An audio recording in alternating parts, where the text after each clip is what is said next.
前阵子泰国的一间幼儿园发生了骇人听闻的无差别枪击案，24名儿童丧生。而这件事情最让人震惊的地方，就在于凶手竟然曾经当过警察。今天就让我们一起来聊聊泰国枪击案吧。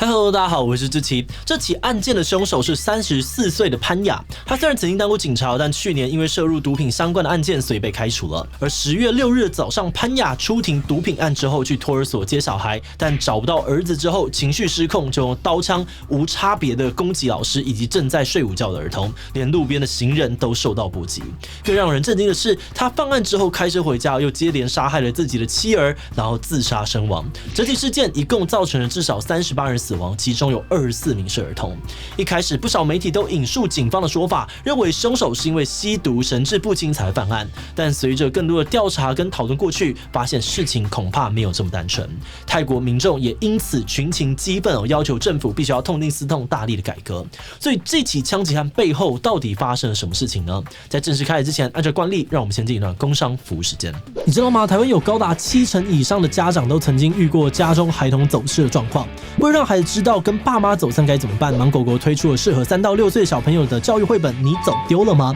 让家长能与孩子一起模拟在大卖场走散时的应对方式。这本绘本不强调走失时的恐惧感，而是创造一个有趣的任务，让孩子跟着芒狗狗一起帮卖场里面的物品找家，并自然而然地练习观察周遭的地形地物，找到合适的求助对象。阅读时，爸妈也可以把场景替换成捷运、公园等人多的地方，跟孩子一起约定不同的走失对策。目前你走丢了吗？与更多芒狗狗系列绘本在官网都有多项的优惠活动，输入志祺七七专属折扣码还能够再打9折。现在就到资讯栏点击官网连结去看看吧。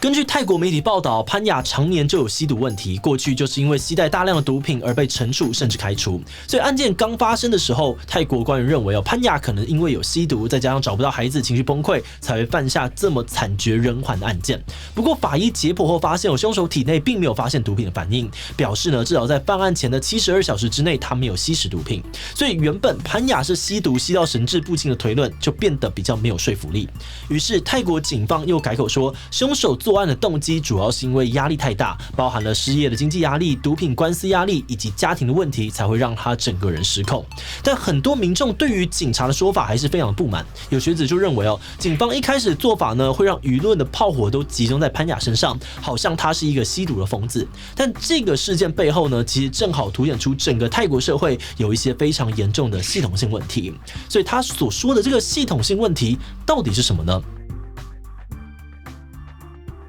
首先是枪支泛滥的问题，在这一次事件之后，泰国民调中心的民调显示，有过半民众认为枪支问题应该加强管制。有专家指出，泰国是东亚枪支持有率最高的地区，在2017年，泰国约有1000多万支枪，大概7个泰国人就拥有1支枪。那当然，这个数字跟美国相比，可能还有一段差距因为泰国的枪支管制确实比美国严格。如果民众想要合法的持枪，必须要向当局提交财力证明，也不能够有前科，还要提供想要买枪的理由。不过这些政策还是无法遏制很多非法枪支在市面上流窜。像刚刚讲到的1000多万支枪中其中大概有400多万支没有登记。泰国几乎可以说是东南亚最重要的黑枪市场，也是整个亚洲枪支暴力最频繁的地区之一。根据官方的数据到2019年为止，泰国共有3万多起枪击案件，其中有24000多个案件跟非法枪支有关。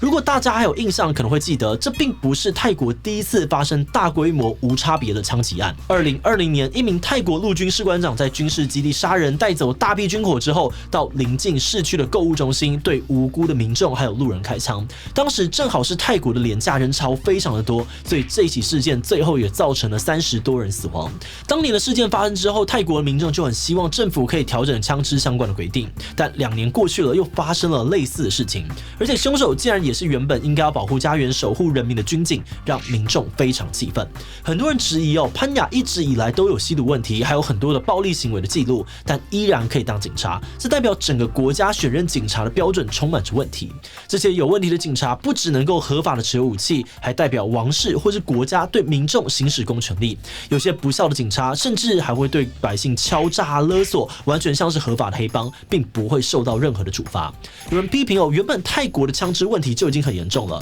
官方对于军警的态度更是这一次悲剧的最大战犯。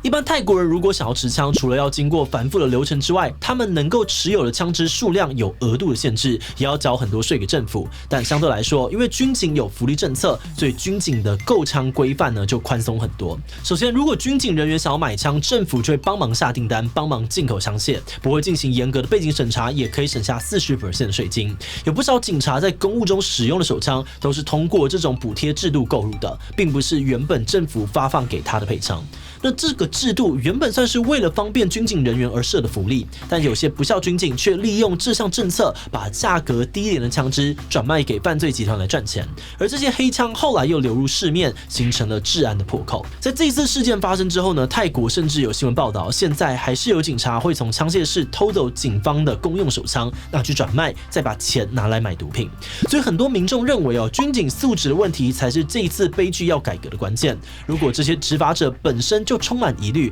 那他呢又可以轻易的获得枪支，那民众连担心自己都来不及了，还能够放心让这些人来帮忙保家卫国吗？事实上，早在2014年，现任总理帕拉育呢就曾经宣示说要根绝警察腐败问题，但这个改革一直很难推进，相关的草案现在都还搁置在国会当中。关于法案审查进度缓慢的原因有参与其中的议员认为主要是审查小组的成员意见不一致，但也有其他议员抨击这根本是因为政府自己不愿意大刀阔斧去改革警察制度，所以一直到今天，警察内部的贪污跟买官问题还是非常严重。那关于这个部分，许多国外媒体认为，泰国警察体制之所以很难改革，确实跟政府的态度有关。泰国军人呢跟警察长期都处在泰国的政治权力中心，像是总理帕拉育自己本身就是军系人物，而他的政府当初呢也是透过政变上台，为了维护社会秩序他们很需要警方的支持跟协助，所以在这个情况之下，如果想要推动相关的改革，就会变得绑手绑脚。而在这一次的事件之后呢，媒体、学者以及泰国社会普遍都认为，毒品问题、枪支泛滥、警察改革都是政府必须要正视的问题。而在排山倒海的舆论压力之下，泰国政府确实也出面回应了。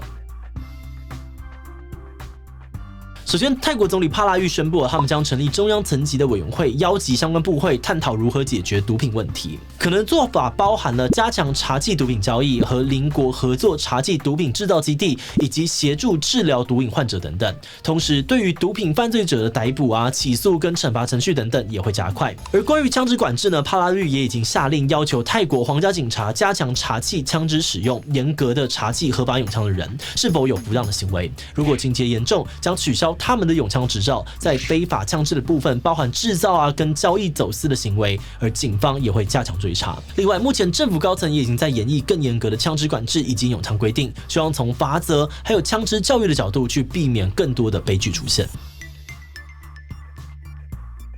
在进入观点以前，我们要先特别的感谢志毅机械的所有会员，因为有了大家的支持跟赞助，我们才能够持续的制作这种非常容易黄标的主题，真的是非常的谢谢大家。那如果你愿意支持我们走得更远，欢迎点击频道主页的加入按钮，成为我们的会员，或者也可以用超级感谢小额支持我们。好的，那话说回来我们一开始看到这个新闻的时候，真的觉得很痛心，很难理解为什么有人会有办法残忍的杀害这么多的幼童。那当我们继续查到更多资料，看到泰国警察各种腐败的负面新闻之后，除了觉得超讶异之外，更是很难想象，如果我们就是泰国民众，心里的感受肯定会更加的难受。所以我们就在想到底是什么原因会让警察的素质这么的不堪一击？是养成的问题吗？还是待遇的问题？根据我们查到的资料，泰国基层员警的薪资可能跟超商店员差不多，却要负担更多危险的任务。另外，就像很多学者谈到，这些结构性的问题呢，也很有可能跟泰国的政治状况有关。换句话说，如果要解决这些问题，或许也会需要从政府或就泰国皇室的层面上面去处理。